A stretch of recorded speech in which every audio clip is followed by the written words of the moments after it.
Bom dia, estamos chegando com mais um Linha Direta pela sua TV Claré e encerrando mais uma semana, né? Hoje é sexta-feira, apesar que a semana ainda se encerra amanhã, no sábado, né? Porque no domingo já é outra semana. Vamos explicar bem isso.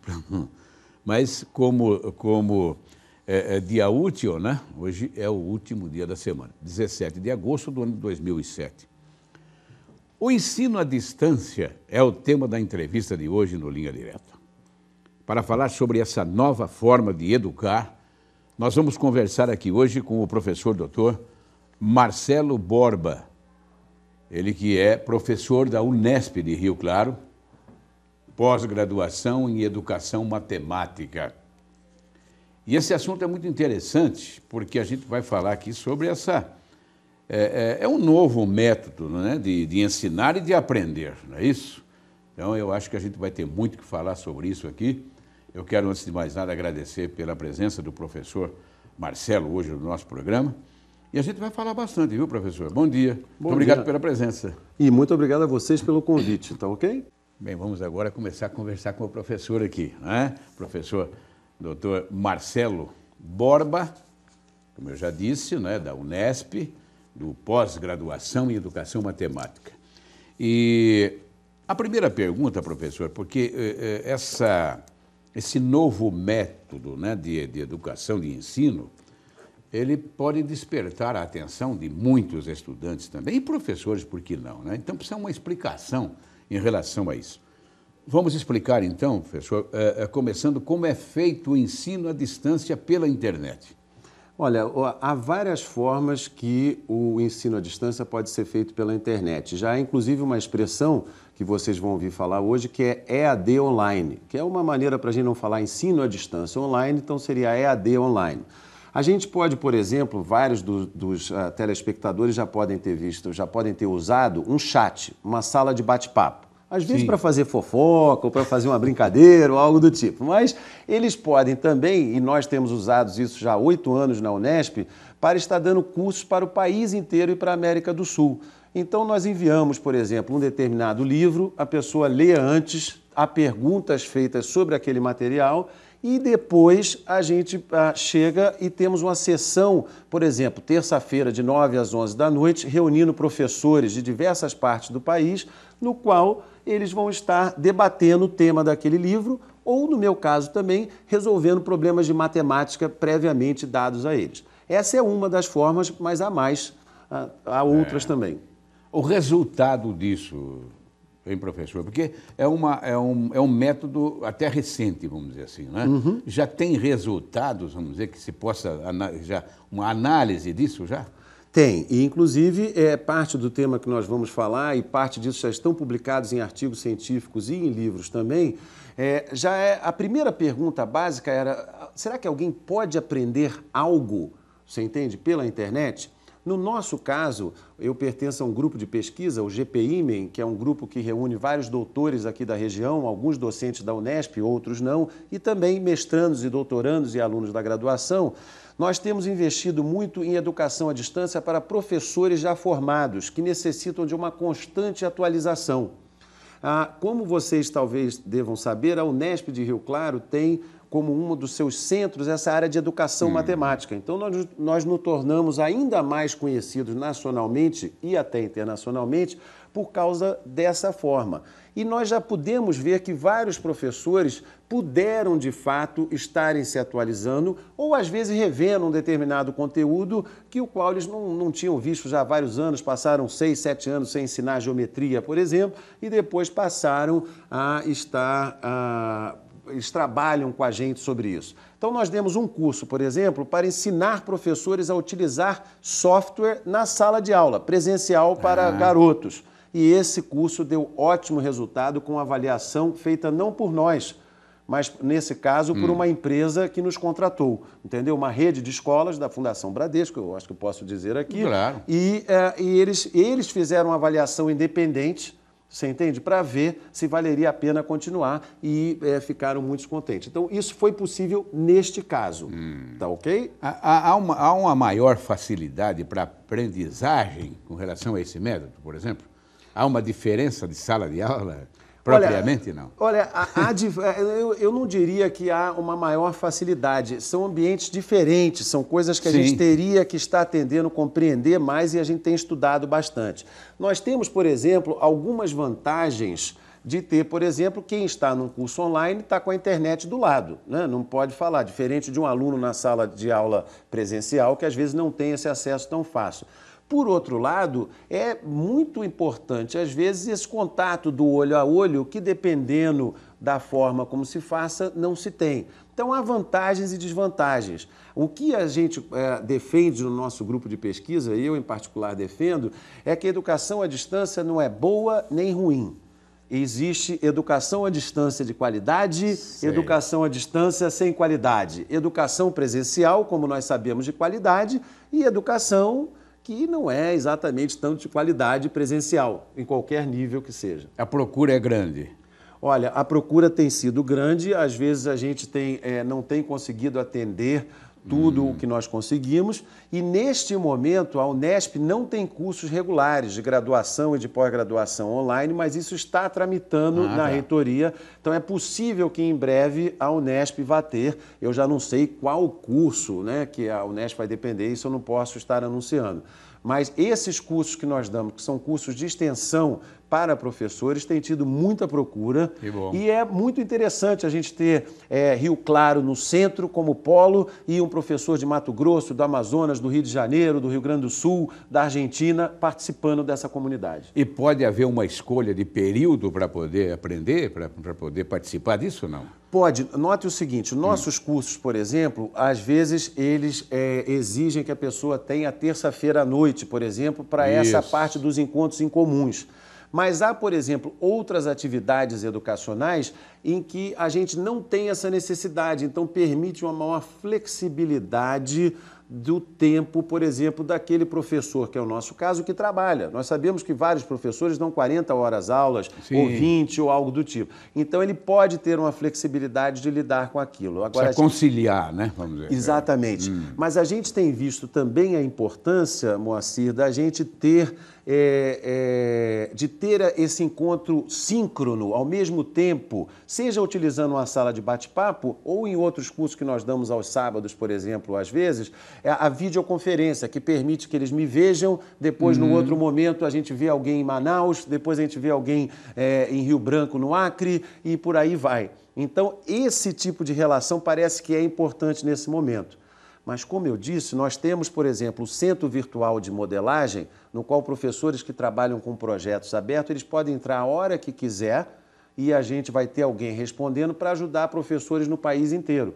Esse projeto, por exemplo, é desenvolvido com verba da Unesp, com verba do CNPq. Olha, o seu imposto de renda nem sempre é mal utilizado, tá vendo? Essa parte é uma parte do CNPq que nos dá dinheiro e nós ajudamos professores do país inteiro utilizando a internet. É uma aprendizagem paga, vamos dizer assim? Não.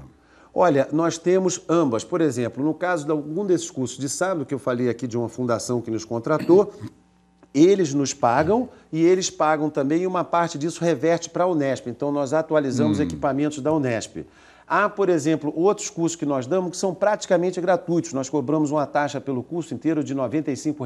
Subsidiado, então, uma parte? Altamente, quer dizer, é parte do ICMS que você paga para o governo do Estado de São Paulo, que paga o meu salário, e eu estou utilizando isso para ministrar esse curso e para fazer pesquisa. Lei Rouanet? Não, a Lei Rouanet é para entidades privadas que podem utilizar, não é? Sei, no meu caso, eu uso muito o quê? Dinheiro dos impostos, que é quem sustenta a Unesp, ou o CNPq, que dá verba para eu ensinar cursos e fazer pesquisa para poder estar respondendo perguntas como a sua aqui, Moacir. Tá certo. Bem, o senhor está falando aí sobre um livro, que daqui a pouquinho a gente vai falar mais sobre ele, né? É um livro que vai ser, ele vai ser apresentado hoje, não é isso? Das 7 às 8 da noite, não é? Ali no Café Vilhena, na Rua 1, Avenida 7, que daqui a pouquinho eu quero que o senhor fale sobre isso, explicar sobre esse livro, porque são 3 autorias, não é isso? O senhor e mais... E mais 2 autoras, a Rúbia Zulato e a Ana Paula Malheiros. O professor Marcelo Borba está conversando conosco hoje, né? E falando aí sobre essa modalidade, é uma iniciativa importante, né? que é o estudo à distância, mas estamos embolando aqui, como se costuma dizer, né, professor? Para clarear bem é uma matéria importantíssima, inclusive. Eu queria que o senhor falasse alguma coisa, professor, sobre a comparação que se pode fazer com o telecurso supletivo de segundo grau.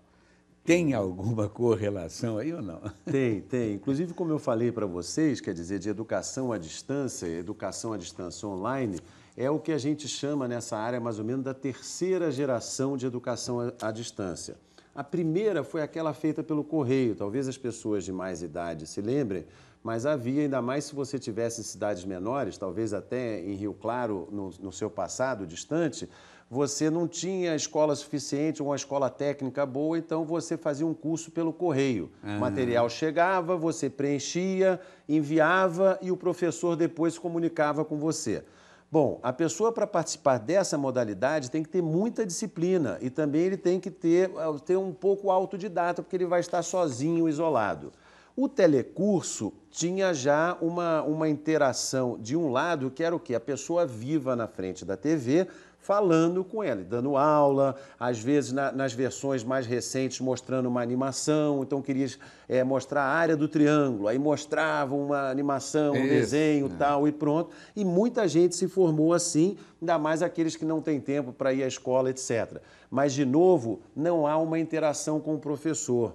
O que a internet permite é essa interação mais direta com o professor, mesmo que você não veja a cara dele, dependendo da modalidade, se eu estiver usando um bate-papo ou um fórum, mas você permite que você tenha essa interação direta. A pessoa bate um problema aqui agora e eu posso fazer uma pergunta de maneira semelhante àquela da sala de aula. Por que você não tenta isso? Por que você não tenta resolver o problema dessa maneira? A internet me permite isso. Quando ela não cai, né? Que nós ainda estamos ainda no começo da história e às vezes a internet também dá um certo bloqueio. Então, Mas é difícil acontecer isso hoje, não é? Olha, ainda acontece, tá? E, por exemplo, muito ainda? Não, mas acontece. Por exemplo, nesses cursos de videoconferência, nós estamos, às vezes, com 20 locais do país conectados, entendeu? Dessa rede de escolas. Tá. Às vezes, uma delas, no Acre, é via satélite, vai e volta, e às vezes cai um daqueles e não cai outro. Então, por exemplo, a gente quer mostrar uma tela de um software de geometria ou de funções e depois mostrar a minha cara enquanto docente.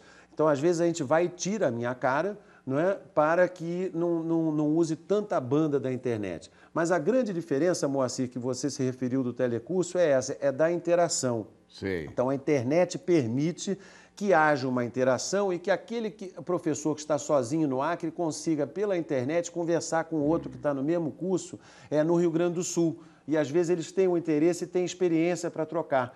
Então, os professores aprendem não só conosco aqui da Unesp, mas também entre eles. Ah, tá certo. Aí é uma diferença de televisão para a internet, né? Exatamente. É por aí. Exatamente. Dizer, embora tenha aí uma certa conotação, como a gente já falou, né, professor? Exatamente. É isso? É importante. Bem, daqui a pouquinho, mais uma vez, vamos falar sobre o livro. Por favor, professor, vamos folhear um pouco o livro, mostrar o livro, a capa do livro, né? Está aqui. Porque tem correlação, está usando correlação aí, com aquilo que nós estamos falando aqui hoje, não é isso? Perfeito. O título do livro, olha aí, Educação à Distância Online. Então, esse livro vai também dar subsídio, é isso?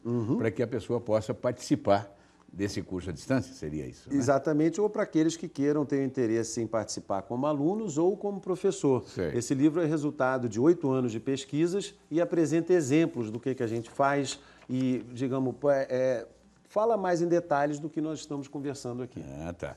Mas vamos falar desde já, então, como obter o livro. Como já dissemos, ele vai ser apresentado hoje, né? Das 7 às 8 da noite, no Café Vilhena, que fica na Rua 1, Avenida 7, evidentemente, obviamente, com a presença dos autores do livro, que é o professor Marcelo e mais a Ana Paula Malheiros e a Rúbia Zulato. Nós três vamos estar lá e estará também... Todos da Unesp? Todos da Unesp. A Rúbia terminou o doutorado esse ano, você entende? Na Unesp, a Paula está fazendo o doutorado e nós temos trabalhado juntos nessa questão de educação à distância, tá? E vai também ser lançado para aqueles interessados um livro sobre infância e linguagem de um outro professor, o professor César Donizete, que vai estar lá lançando esse livro hoje, César Leite. Podemos falar do preço do livro, porque ele vai ser vendido hoje também nessa apresentação, é evidente, né? Podemos falar isso, professor? Claro, podemos falar. Olha, o preço de capa do livro é R$29 e hoje no lançamento vai estar sendo vendido a R$20, tá ok? Então, além disso, vamos ter isso para ter lá. E o livro, para aqueles que não puderem ir, pode depois entrar em contato com a gente por e-mail, não é? Pode falar o e-mail que daqui a pouquinho já vai aparecer no vídeo aí. Isso, está lá o e-mail, gpimen, só que não tem aquele N ali não, é M no final também, tá? gpimen@rc.unesp.br, tá ok? Então daqui a pouco ele vai pôr já corrigido aqui e tem o nosso telefone também da Unesp, mas daqui a pouco eu repito tudo isso para vocês. Vamos falar o telefone já também, 35340123, tá certo? Exatamente. 35340123, que daqui a pouco também pode aparecer aí no seu vídeo para ter maiores informações. Mas vamos voltar a falar sobre esse curso aí, né? E falar também do livro, como que a pessoa vai usar o livro para poder também entrar em contato através da internet. Como é que é isso? Exatamente. Nota, a gente defende muito o ponto de vista que a internet e a TV, elas não acabam com outras formas, com outras mídias. Já foi corrigido, já está tudo certo. Já está corrigido, já foi apresentado, né? O telefone e o e-mail correto aí, GPIM de Marcelo, E de Educação e M, tá? É o nome do nosso grupo de pesquisa. E M de Moacir, né? M de Moacir, não. O primeiro M é de Marcelo, o segundo é de Moacir, entendeu? Nós entramos num acordo assim, tá bom ou não? Tá ok. Mas, de todo modo, quer dizer, o livro, a gente não acha que a internet acaba com o livro. Da mesma maneira que nós temos hoje periódicos de graça na internet, não acabou com o jornal que a pessoa vai comprar na banca de jornal, levar para a praia, levar para a piscina, ou para o seu quintal, ou na mesa do café da manhã. Então, a gente está tendo isso, e esse livro daqui, a vantagem que tem o livro é que, diferente do site, ele não desaparece, ele está mais ou menos ali próximo de você. Então, esse livro pode ser utilizado para formação de professores, não só de matemática, porque nós falamos de questões gerais, então aquele licenciando de geografia, de biologia que queira, ele pode estar lidando com isso da maneira que ele achar apropriado. E aqui tem várias discussões, como sair do debate maniqueísta de que a educação à distância é boa ou ruim. Aí nós colocamos aspectos que nós achamos que são diferentes na educação online e outros que a gente ainda vê, por exemplo, que a educação presencial é melhor. Dependendo na faixa etária, por exemplo, eu não vejo como crianças, por exemplo, poderiam ter um curso totalmente online. E mais ainda, a maioria dos cursos à distância tem uma pequena parte presencial. Vários modelos, por exemplo, os nossos de extensão estão sendo totalmente à distância. Mas, provavelmente, quando a Unesp vier a oferecer cursos de graduação à distância, ele vai ter um componente em torno de 10%, 20% da carga horária presencial. Então, vamos dizer, as salas de aula da Unesp que não são utilizadas durante o verão, vão estar sendo utilizadas pelo aquele aluno que talvez vai ser o seu período de férias no trabalho, que vai vir, entendeu? Fazer provas, ter uma interação cara a cara com o professor. Tá ok? Agora, esse ensino à distância, ele não derruba, não sei se eu posso usar o termo derruba, entre aspas, vai? O ensino de sala de aula, por exemplo?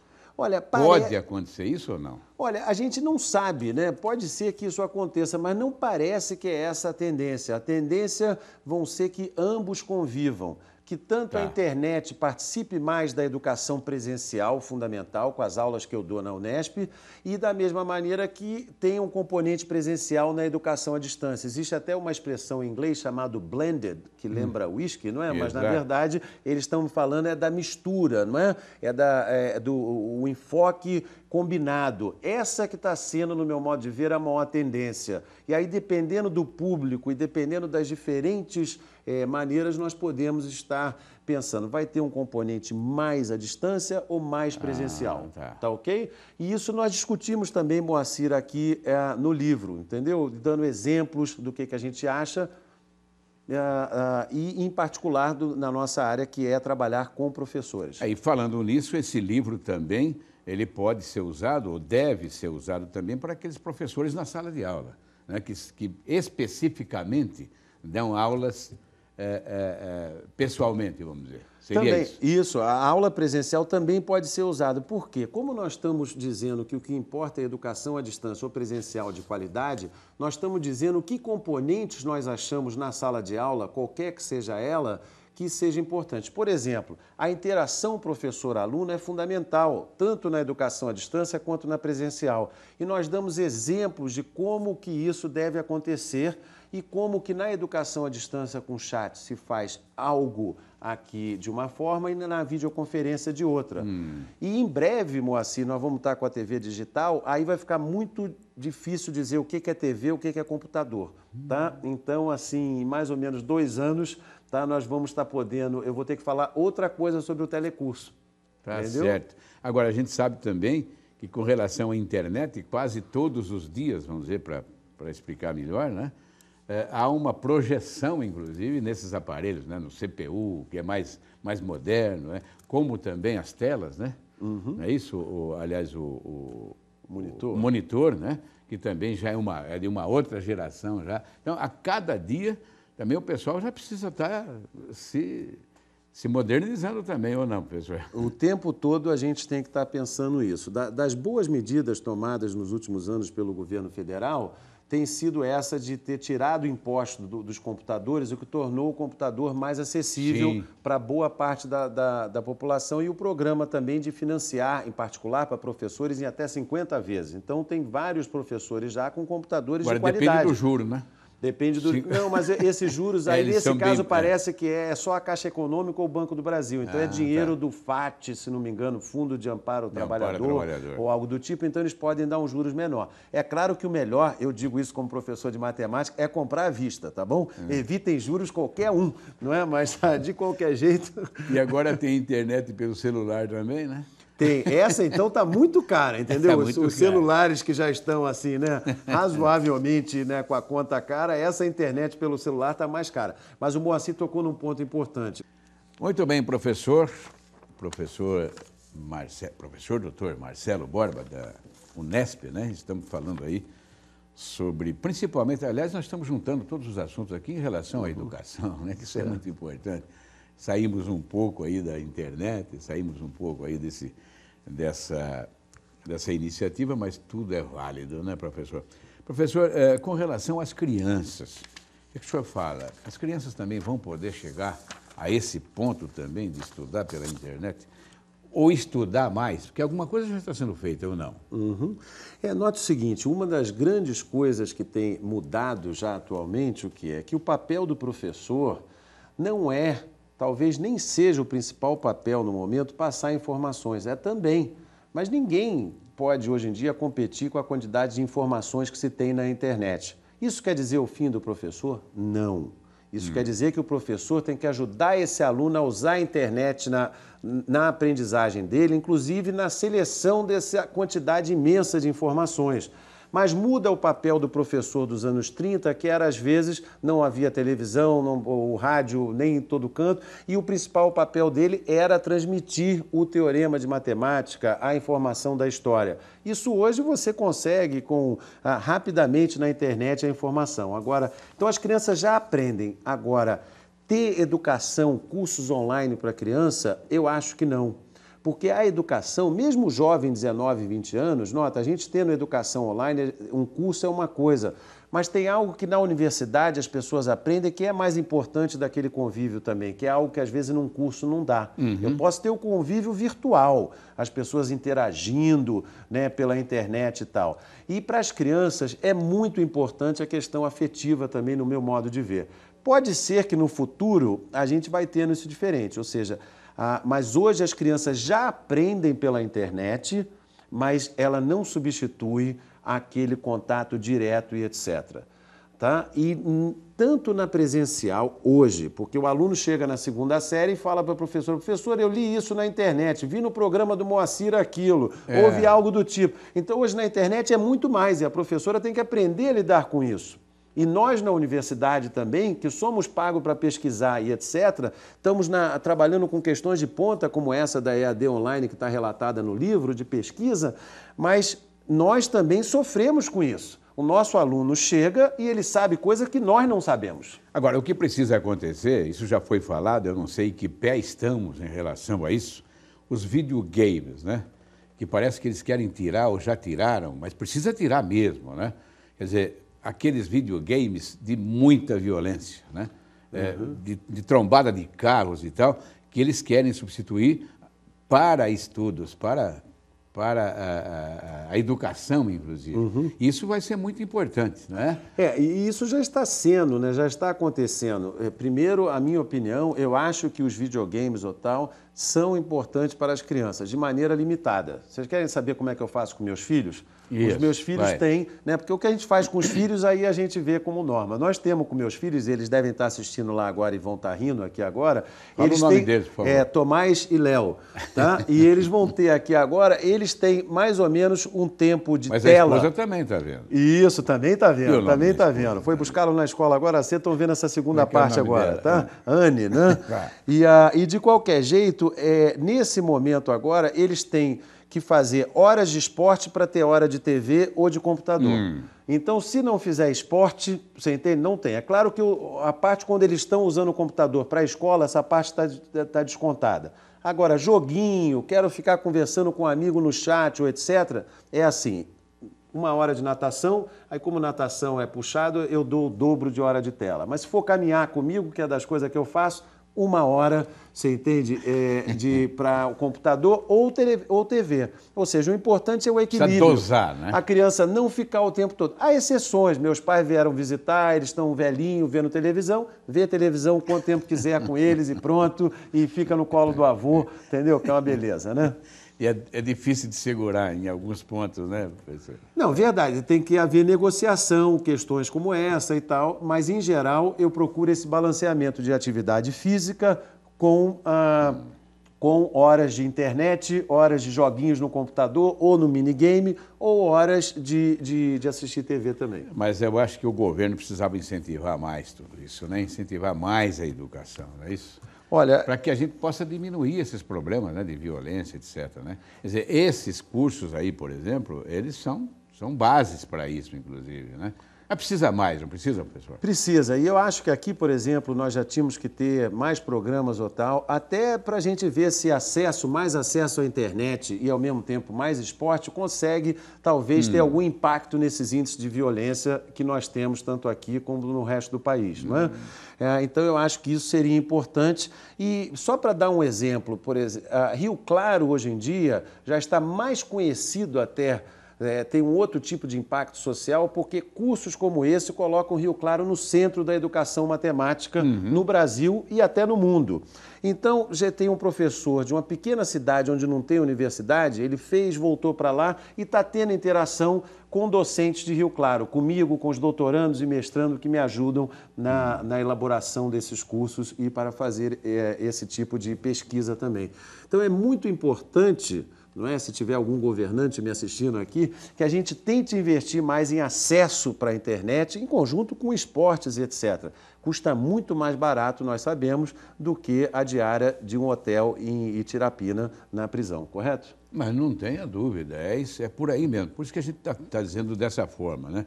Que precisa mais incentivo, né? Precisa saber quem é que quer estudar e vamos ajudar quem quer estudar. Não só os superdotados, porque existe isso também, e eles apoiam, né? Mas aqueles que querem estudar, puxa vida, eu precisava do incentivo e não tenho, né? E essa maneira, quer dizer, a EAD online, quer dizer, como eu estava falando facilita, aqui, né? É uma maneira para isso, desde cursos técnicos até também para cursos como esse, né? Então, este livro que eu escrevi em conjunto com a Ana Paula Malheiros e com a Rúbia Zulato, né, que são colegas, nós já trabalhamos junto há 9 anos, você entende? Então, logo depois eu comecei a fazer pesquisa e elas foram se juntando a essas pesquisas também e tal. E nós colocamos aqui exemplos que não são só de nós três, de vários outros membros, da Silvana Santos, vários membros que participam, né, com a gente também. Nós colocamos exemplos aqui para que você depois leve isso para a sua realidade.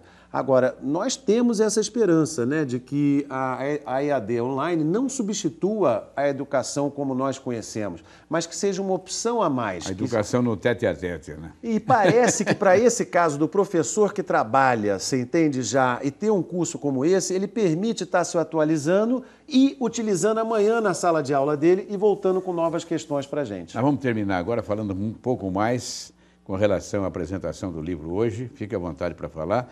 E também vamos repetir aqui o e-mail e também o telefone para o pessoal saber mais e conseguir mais detalhes sobre o livro. Fique à vontade para terminar. Tá ok, Moacir. Eu espero ver alguns de vocês hoje à noite no Café Vilhena, de 19 às 20 horas, de 7 às 8 da noite. Os 3 autores vão estar lá, assim como um colega meu da educação, que vai estar lançando um livro sobre infância.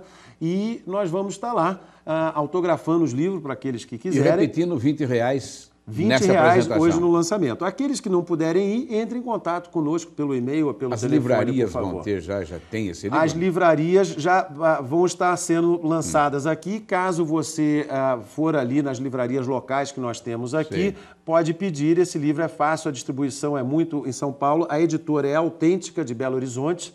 E para aquele que é professor de matemática, já são 16 livros desses aqui que apresentam outros temas. Esse é o de educação de EAD online.